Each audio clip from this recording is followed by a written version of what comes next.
حدیث پاک سنیں گے تو آپ کی طبیعت بڑی ٹھنڈی ہو جائے گی۔ میرے پیارے نبی صلی اللہ علیہ وآلہ وسلم ارشاد فرماتے ہیں کہ جو بندہ سوال سے بچنا چاہے گا، جو بندہ سوال سے بچنا چاہے گا،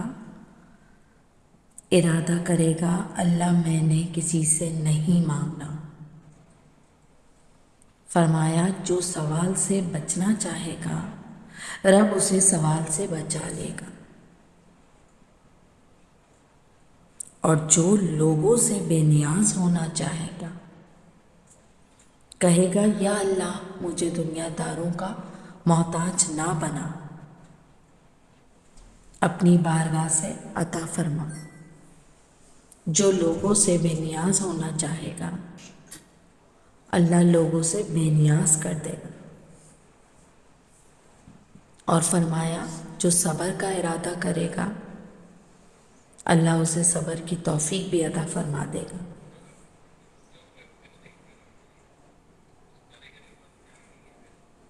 ارادہ تو کرے، پروگرام تو بنائے، توفیق تو اللہ دے گا۔ جو صبر کا ارادہ کرے گا اللہ صبر کی توفیق بھی عطا کر دے گا۔ اور حضور اکرم صلی اللہ علیہ وآلہ وسلم فرمانے لگے یاد رکھو کسی بندے کو جو بہترین تحفہ دیا گیا ہے نا، اگر کسی کی کوئی بہترین عطیہ ملا ہے، اگر کسی کو کوئی بہترین عطیہ ملا ہے تو پھر اللہ تعالیٰ نے اسے صبر عطا فرمایا ہے۔ یہ بہترین تحفہ ہے، اس سے زندگی سنور جاتی ہے، اس سے انسان باوقار اور مطمئن ہو جاتا ہے، اس سے اس کے شب و روز آسانی سے بیت جاتے ہیں، وہ دنیا کی پگڈنڈیوں سے آسانی سے گزر کے اللہ کی بارگاہ العالی مرتب میں سرخرو ہو کر حاضر ہو جاتا ہے۔ لیکن اگر بے حوصلہ ہو، صبر نہ ہو، پھر نقصان روز بروز بڑھتا ہے، پھر نقصان۔ اور پھر میرے رسول اکرم صلی اللہ علیہ وآلہ وسلم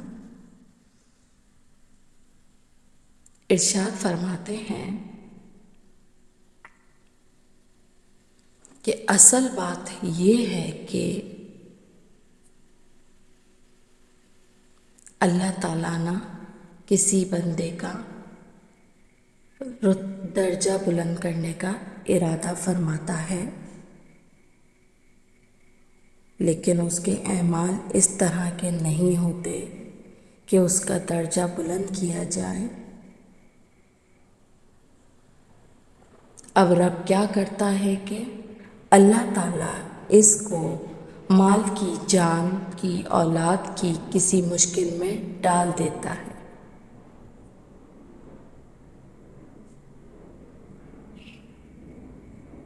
اس مصیبت پر وہ بندہ صبر کرتا ہے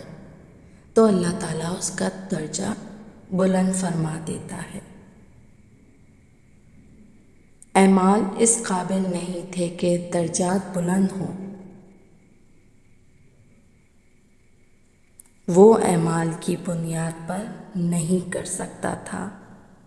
تو اللہ نے کسی مشکل میں ڈال کے نا اپنے فضل سے اس کا درجہ بلند کر دیا۔ اب جو راہ طریقت کا مسافر تھا، جو اللہ رسول کے قریب جانا چاہ رہا تھا،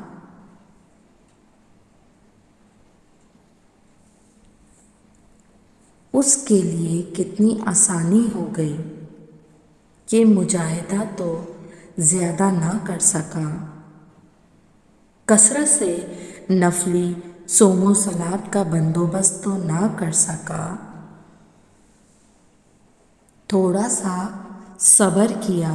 رب نے اپنا اور اپنے محبوب کا قرب عطا فرما دیا، یہ تو آپ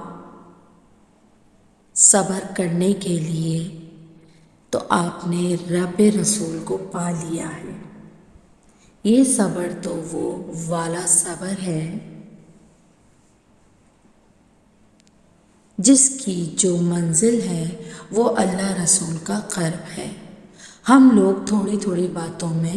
حوصلہ ہار جاتے ہیں، صبر چھوڑ جاتے ہیں، پریشانی بڑھ جاتی ہے۔ پتہ نہیں ایسے محسوس ہوتا ہے کہ جیسے یہی بندہ دنیا کا سب سے دکھی بندہ